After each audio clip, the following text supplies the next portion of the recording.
আপনি যে কন্ডিশনগুলো বলছেন মনে হয় না সেই মতো আমি ছেলে খুঁজে পাবো। শুধু আমি না, পৃথিবীর কেউ খুঁজে পাবে না।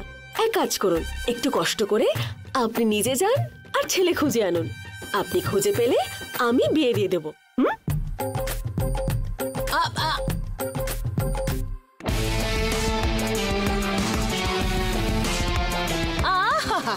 ইনি হাজার হাজার কোটির মালিক হবেন আর আমার মেয়ে যাকে তাকে বিয়ে করে কোনায় পড়ে থাকবে। আমি জানি আমার মেয়ের জন্য কেমন ছেলে খুঁজতে হবে।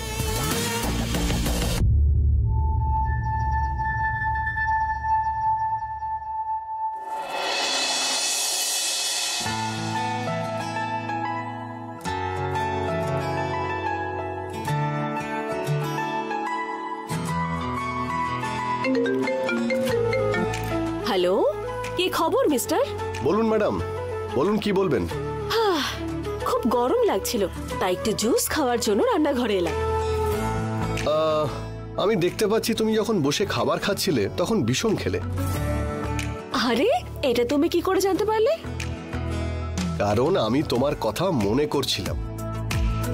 ও, একদম টিনের ছেলের মতো কথা বলছে যে, কি ব্যাপার? আরে প্রেমের আবার কোনো বয়স হয় নাকি? মানুষ যতদিন না মারা যায় ততদিন ভালোবাসা তার মধ্যেই বেঁচে থাকে। ও, তুমি তো আজকে বেশ রোমান্টিক মুডে আছো মনে হচ্ছে মিস্টার। দুর্গা পাশে আছে নাকি? না, আমার মেয়ে খুব ডেঞ্জারাস। ও যখন আমার পাশে থাকে তুমি কি করে কথা বলো, কেমন করে রাগ করো, পুরোটাই তোমাকে কপি করে দেখায়।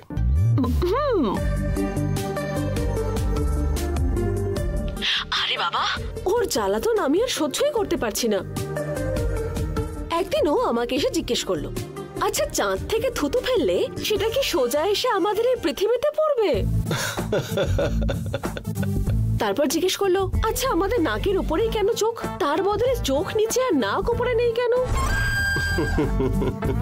আচ্ছা ঠাকুর তো আমাদের দুটো হাত দিয়েছে, তাহলে থালায় খাবার বেড়ে দেওয়ার পর আমাকে ডান হাত দিয়ে কেন খেতে হয়, বাঁ হাত দিয়ে কেন নয়? শিবানী, ও কাছে থাকলে কিভাবে সময় কাটে বুঝতেই পারি না।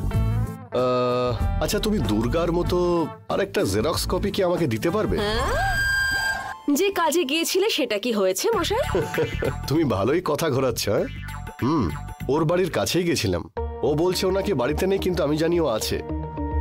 সেই জন্যই বলে এসেছি, রাত অবধি সময় দিচ্ছি, ও যেন টাকাটা আমায় দিয়ে দেয়।